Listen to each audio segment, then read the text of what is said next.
Bonsoir à tous et j'espère que vous vous portez bien chacun de votre côté dans ce temps de confinement et puis à l'approche de Noël où on va bientôt se souvenir que Jésus est venu partager notre humanité et son deuxième nom c'est Emmanuel, Dieu avec nous, que vous pouvez aussi là où vous êtes vraiment vivre la présence de Dieu. Et ce soir j'aimerais vraiment vous parler d'un homme qui a expérimenté toute sa vie la présence de Dieu, c'était quasi du H24, où il ressentait, où il vivait intensément cette présence de Dieu. Et d'ailleurs, on l'a appelé l'apôtre de la foi. Il s'agit de cet Anglais qui s'appelle Smith Wigglesworth.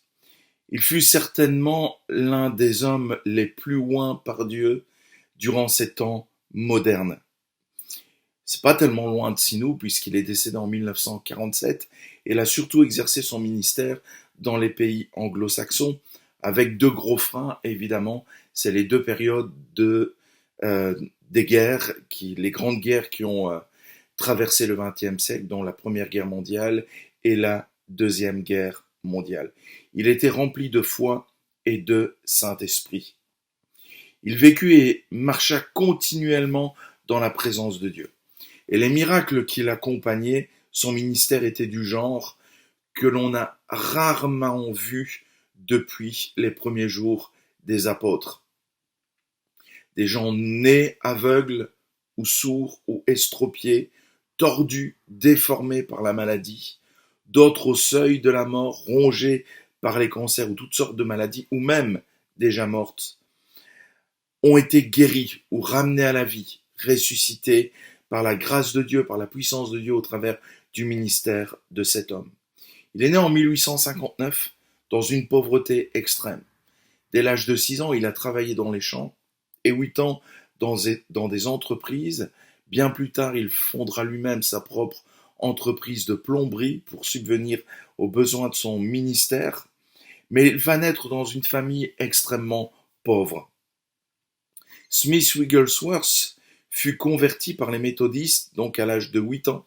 Donc les méthodistes, c'est un mouvement fondé par Charles Wesley, donc un autre revivaliste. Et dès cette époque, il va désirer ardemment Dieu et avait la passion des âmes. Il était donc dans une église épiscopale, donc une des églises anglaises, et il raconte ceci.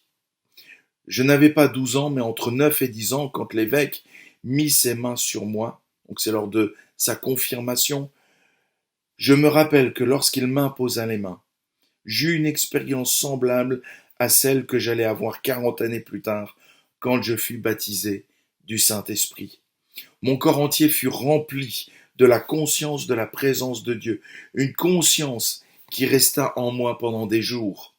Après la cérémonie de confirmation, tous les autres garçons juraient et se disputaient, et je me suis demandé ce qui avait fait la différence entre eux et moi.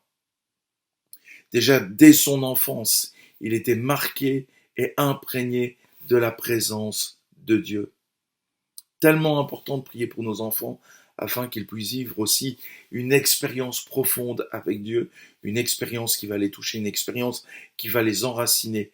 Lorsque viendront les épreuves ou le questionnement à l'adolescence, mais ils se souviendront de ce qu'ils ont vécu avec Dieu et ça sera des jalons pour construire aussi leur vie plus tard lorsqu'ils seront adultes.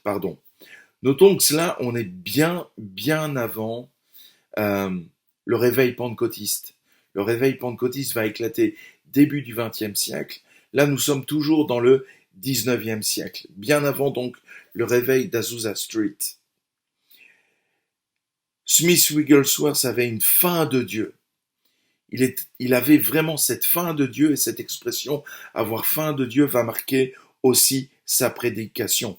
Il va expérimenter la puissance de Dieu bien avant même qu'il eût expérimenté le baptême dans le Saint-Esprit et l'un des signes qui va accompagner le baptême dans le Saint-Esprit, c'est-à-dire le parler en langue. C'est bien la preuve que l'Esprit de Dieu agit comme il veut, où il veut, quand il veut et au travers des hommes qu'il veut utiliser. À la différence de nous aujourd'hui, où en tant que mouvement pentecôtiste, nous insistons sur cette expérience du baptême dans le Saint-Esprit comme quelque part une première onction, une première réelle onction. Pour Smith Wigglesworth, le baptême dans le Saint-Esprit était le point culminant de longues années de recherche et de faim de Dieu. Et ainsi, c'était beaucoup plus proche d'un réel revêtement de puissance d'en haut du Nouveau Testament. Pour Smith Wigglesworth, il y avait vraiment cette réalité d'avoir faim du baptême dans le Saint-Esprit, de rechercher cela, et ça pouvait prendre du temps, mais de nourrir cette faim et cette soif. Smith Wigglesworth va déclarer « J'ai eu l'enseignement biblique de base parmi les frères de Plymouth ». Donc c'est un mouvement qui va être missionnaire. J'ai marché au pas sous le sang et la bannière de feu de l'armée du salut, apprenant à gagner des âmes en plein air. En effet, son épouse est issue donc de l'armée du salut, et c'est elle d'ailleurs qui va lui apprendre à lire et à écrire. Il ne savait ni lire ni écrire. J'ai reçu la deuxième bénédiction de sanctification et un cœur purifié dans l'enseignement de Reader Harris et la Ligue pentecôtiste. Donc ces mouvements qui sont issus de Charles Finney. J'ai réclamé le don de l'Esprit Saint par la foi en attendant 10 jours devant le Seigneur. 10 jours devant le Seigneur avant d'être baptisé dans le Saint-Esprit. Mais c'est à Sunderland, en 1907, que je me suis mis à genoux devant Dieu et expérimenté acte de 4. Donc c'est l'expérience du baptême dans le Saint-Esprit. Il décrivit cette expérience comme suit. Elle, Madame Body, donc qui était la femme d'un pasteur, a mis ses mains sur moi et a ensuite dû sortir de la pièce. Donc ici, il va employer une image, le feu est tombé. Évidemment, le bâtiment n'était pas en feu, mais la présence de Dieu était tellement intense qu'il utilise qu'un seul mot pour la comparer, c'est le feu. Le feu est tombé. Cela a été un temps merveilleux, alors que j'étais là seul avec Dieu. Il m'a baigné dans la puissance. J'ai eu la conscience d'être purifié par le sang précieux, et je me suis écrié « propre, propre, propre ». Notez bien son expérience. C'est que le baptême du Saint-Esprit pour Smith Wigglesworth est toujours accompagné d'une prise de conscience de la nécessité de la pureté et de la sainteté. J'ai été rempli de la joie, de la conscience de la purification. Paul écrira dans 1 Corinthiens 1,30 que Christ a été fait pour nous, justification, sanctification et purification. Mais il y a cette prise de conscience. J'ai reçu une vision dans laquelle j'ai vu le Seigneur Jésus-Christ. J'ai contemplé la croix vide et je l'ai vu glorifié à la droite de Dieu le Père. Je ne pouvais plus parler en anglais, mais j'ai commencé à le louer dans d'autres langues, selon que l'Esprit de Dieu m'inspirait les mots. J'ai su alors, bien que j'ai reçu des onctions précédemment, que maintenant, enfin, j'avais reçu le réel baptême dans le Saint-Esprit comme ils l'ont reçu le jour de la Pentecôte. Après cette expérience, rien ne pouvait arrêter Smith Wigglesworth. Il était une flamme pour Dieu et le feu tombait partout où il allait.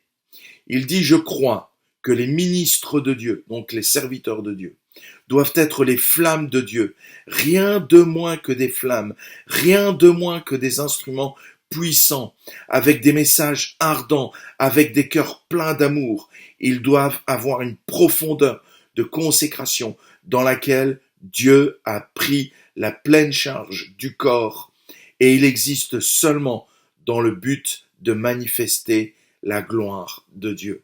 Ils existent dans le seul but de manifester la gloire de Dieu.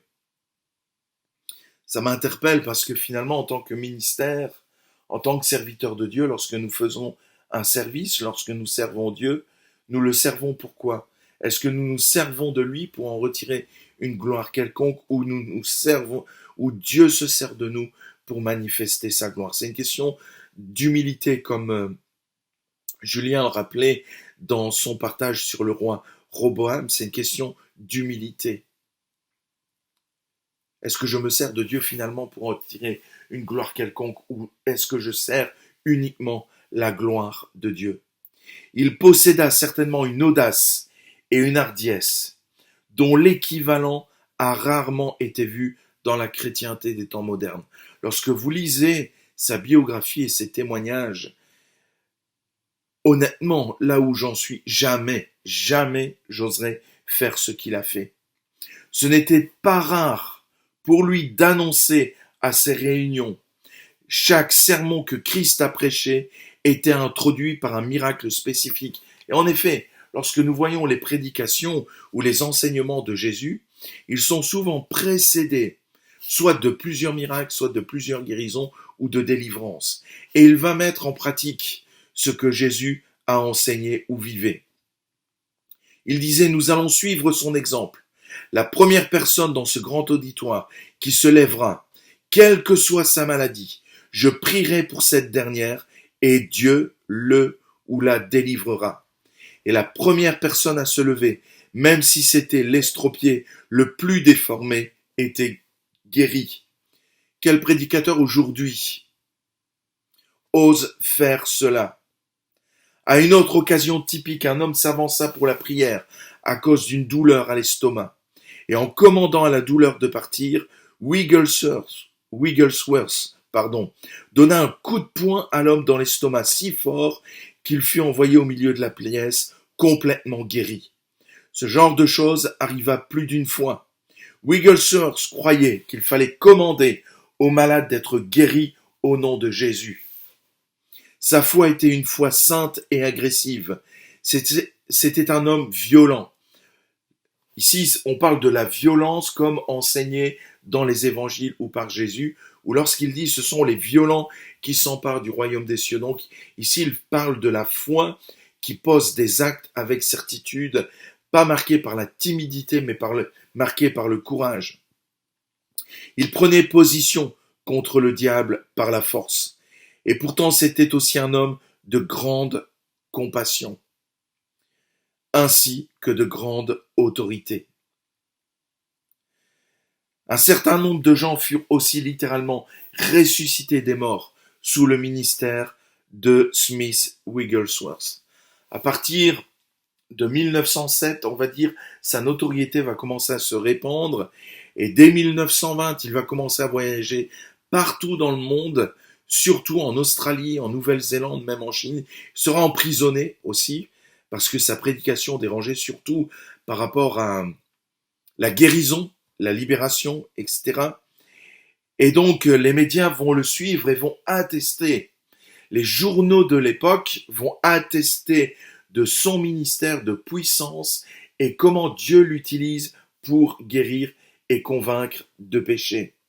Des milliers de personnes furent sauvées entre 1920 et 1930 sous son ministère. Partout où il allait, il y avait donc des guérisons, des miracles et les gens étaient sauvés. Souvent, il arrivait dans un endroit presque inconnu, sans s'être annoncé. Mais en quelques jours, il y avait des milliers qui se pressaient pour l'entendre. La puissance de Dieu qui se manifestait à ces réunions était si forte.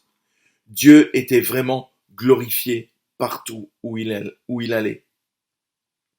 C'était un homme qui marcha et vécut dans la présence même de Dieu.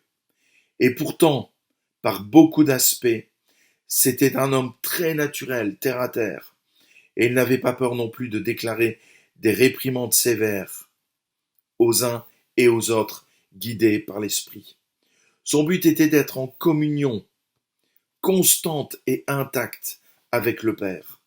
Il avait passé des heures et des jours à chercher ardemment Dieu dans ses premières années. Mais plus tard, bien que sa vie ait été une combinaison de prières incessantes et de louanges, et chacun de ses mots et son œuvre un acte d'adoration, il ne lui fut pas donné d'être dans des périodes prolongées de jeûne et de prière. Donc ici, je parle de vivre la présence de Dieu. C'était pas lié au fait qu'il jeûnait ou qu'il priait, mais c'était lié au fait qu'il était en communion avec Dieu à n'importe quel moment, pas simplement lié à un endroit. Il connaissait la chambre secrète au fond de son cœur. C'était un intime de Dieu. Il pouvait être noyé dans la foule des gens. Il restait intime de Dieu. Il marchait par la foi et était dans l'esprit à tout moment. Ce fut le secret essentiel de son succès. Il va dire, il y a deux aspects au baptême. Donc ici, il parle du baptême dans le Saint-Esprit. Le premier est que vous possédez l'Esprit. Le deuxième est que l'Esprit vous possède. Oula, ça fait drôle. Et que l'Esprit vous possède. Ici, je parle de l'Esprit de Dieu. Il avait évalué le coût et tout était à Dieu. C'était un homme qui comprit vraiment l'autorité dans la piété et il marcha par la foi. Il va dire être rempli de l'Esprit, c'est-à-dire, et il va employer une image forte, être fourré de l'Esprit. Donc on fourre quelque chose, on bourre quelque chose. Ça veut dire qu'il n'y a plus de place pour autre chose parce que l'Esprit a pris vraiment le contrôle de nos vies. C'est-à-dire être fourré de l'Esprit, si rempli qu'il ne restera aucune place pour autre chose. Ce fut de cette façon qu'il vécut, plein d'audace, plein de hardiesse, rempli de foi et du Saint-Esprit. Il va raconter un témoignage lorsqu'il voyageait en route vers Cardiff. Je voyageais à Cardiff au sud du pays de Galles. J'avais passé beaucoup de temps dans la prière durant le voyage. Le compartiment était rempli de gens que je savais non sauvés. Mais comme il y avait tant de discussions et de plaisanteries, je ne pus pas placer un seul mot pour mon maître. Comme le train s'approchait de la station, je pensais que je me laverais les mains. Et comme je retournais dans le compartiment, un homme bondit et dit. Remarquez bien que Smith n'a dit aucun mot. Monsieur, vous me convainquez de péché. Et il se jeta à genoux, séance tenante. Bientôt, dans le compartiment entier, les gens s'écrièrent de la même façon. Ils dirent, qui êtes-vous? Qu'est-ce que vous êtes? Vous nous convainquez tous de péché. Smith Wigglesworth, comme tous les autres revivalistes, insistait grandement sur la pureté et la sainteté. Remarquez que dans mes prédications, lorsque souvent j'ai évoqué les réveils, ce sont toujours des thèmes qui reviennent. Pureté et sainteté. Comme tous les vrais revivalistes, il disait, vous devez chaque jour élever le niveau. Vous devez renoncer à vous-même pour faire des progrès avec Dieu. Vous devez refuser toute chose qui n'est pas pure et sainte. Dieu vous veut pur de cœur. Il veut que vous ayez un désir intense de sainteté. Deux choses vous feront sauter dans les promesses de Dieu aujourd'hui. L'une est la pureté et l'autre est la foi, qui est embrasée de plus en plus par la pureté. L'une est la pureté et l'autre est la foi, qui est embrasée de plus en plus par la pureté. C'est cette déclaration qui est probablement la clé du succès remarquable de Smith Wigglesworth en Dieu. C'est une clé qui vaut la peine d'être réfléchie aujourd'hui. Dans ce monde où l'impureté nous touche directement, où tout ce que nous regardons à la télévision est marqué par l'impureté, par le péché. J'exagère peut-être en employant le terme tout, mais on va dire à 90%. Il vaut la peine de se souvenir de ces deux notions si nous voulons voir la puissance de Dieu se manifester. Pureté et foi. Smith Wigglesworth était aussi conscient des dangers de l'argent et se gardait soigneusement de la possibilité de l'avidité qui pouvait pénétrer son cœur. Il fut vraiment au-dessus de tout reproche dans ce domaine également. Je reste convaincu que Smith Wigglesworth est un précurseur aussi, comme un signe avant-coureur d'hommes de Dieu qui vont se lever, que Dieu utilisera dans cette époque qui a besoin d'espérance, d'espoir, pour amener un réveil dans l'Église d'aujourd'hui. Smith Wigglesworth ainsi que Charles Finney, ce grand prédicateur qui a prêché aussi la pureté et la sainteté, seront des modèles aussi pour des hommes et des femmes qui vont se lever. et qui proclameront cela dans son Église. Il est mort à 87 ans en 1946, après un ministère bien rempli, qui l'a amené à parcourir l'Australie, la Nouvelle-Zélande, les États-Unis, où il sera reconnu pasteur, d'ailleurs dans les assemblées de Dieu. Il reste un exemple pour nous. Il est resté fidèle jusqu'au bout. Il n'est pas mort retraité dans le service, mais il est allé jusqu'au bout. Que ces hommes nous servent comme modèle aujourd'hui. Et j'aimerais vous laisser quelques citations de sa part. La première, il n'a pas dit « tout doit être accompli ». Mais Christ a déclaré « tout est accompli ». Si nous restons loyaux à ses desseins divins, le Seigneur nous révélera quelle est notre position. Une autre citation, Dieu ne fait pas appel à ceux qui sont déjà équipés, mais il équipe ceux qui sont appelés. Rappelons-nous que Jésus a déclaré à notre sujet que nous avons été choisis et que nous avons été appelés. Donc Dieu veut tous nous équiper. Ça va? Je rappelle cette citation, vous devez chaque jour élever le niveau. Vous devez renoncer à vous-même pour faire des progrès avec Dieu. Vous devez renoncer à vous-même pour faire des progrès avec Dieu. Vous devez refuser toute chose qui n'est pas pure et sainte. Dieu vous veut pur de cœur. Il veut que vous ayez un désir intense de sainteté. Deux choses vous feront sauter dans les promesses de Dieu aujourd'hui.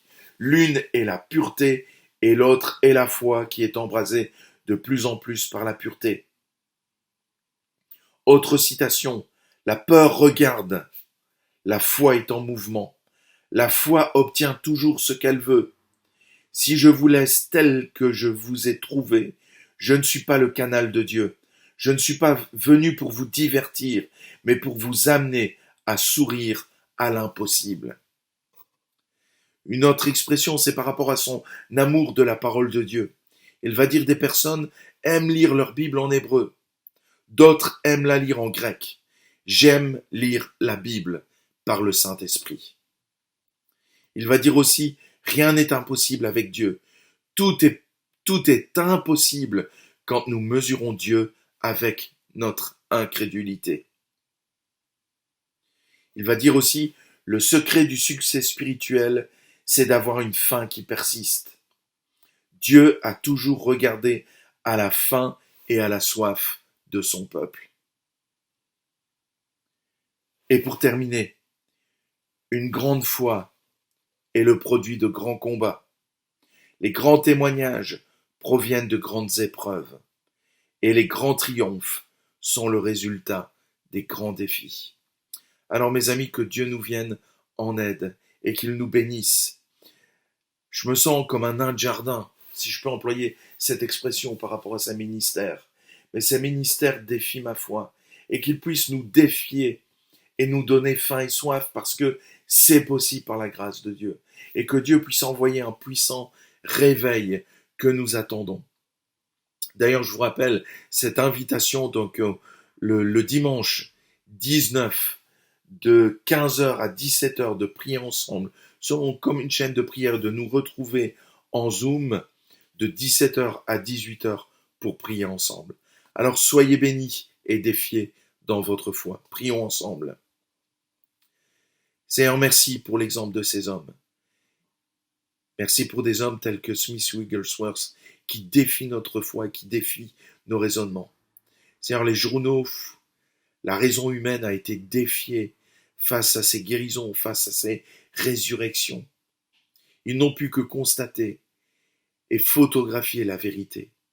Tu es le Dieu vivant et tu défies notre foi. Mais ce que tu as fait au fil des siècles, tu veux le faire encore aujourd'hui, parce que tu es le même hier, aujourd'hui et éternellement. Alors tu vas te manifester. Nous faisons cette prière, Seigneur, augmente notre foi. Balaie l'incrédulité. Et nous voulons oser croire en toi, que tu es le même hier, aujourd'hui, éternellement. Et ce que tu as fait hier, tu veux le faire aujourd'hui, par l'action de ton esprit, qui veut mouvoir dans l'Église, dans nos corps, dans nos vies, dans nos esprits, pour guérir, que ce soit émotionnellement ou physiquement. Alors tu poses ta main et tu touches les uns les autres ce soir pour bénir, peut-être pour guérir et pour relever, parce que tu relèves le tête. Tu relèves le faible, pardon. Tu relèves notre tête, tu rends notre dignité ce matin. Amen. Alors soyez bénis, soyez encouragés dans votre foi. J'espère bientôt vous revoir en présentiel. Vous me manquez et je pense que c'est un constat général. On a besoin de se retrouver ensemble. Un de ces piliers fondamentaux, la communion fraternelle, nous a été sapé, mais n'empêche, on peut prendre soin des uns des autres, soit par téléphone ou même par visioconférence. On a plein de moyens qui nous permettent quand même de vivre des temps de communion fraternelle ensemble. Alors soyez bénis et à bientôt.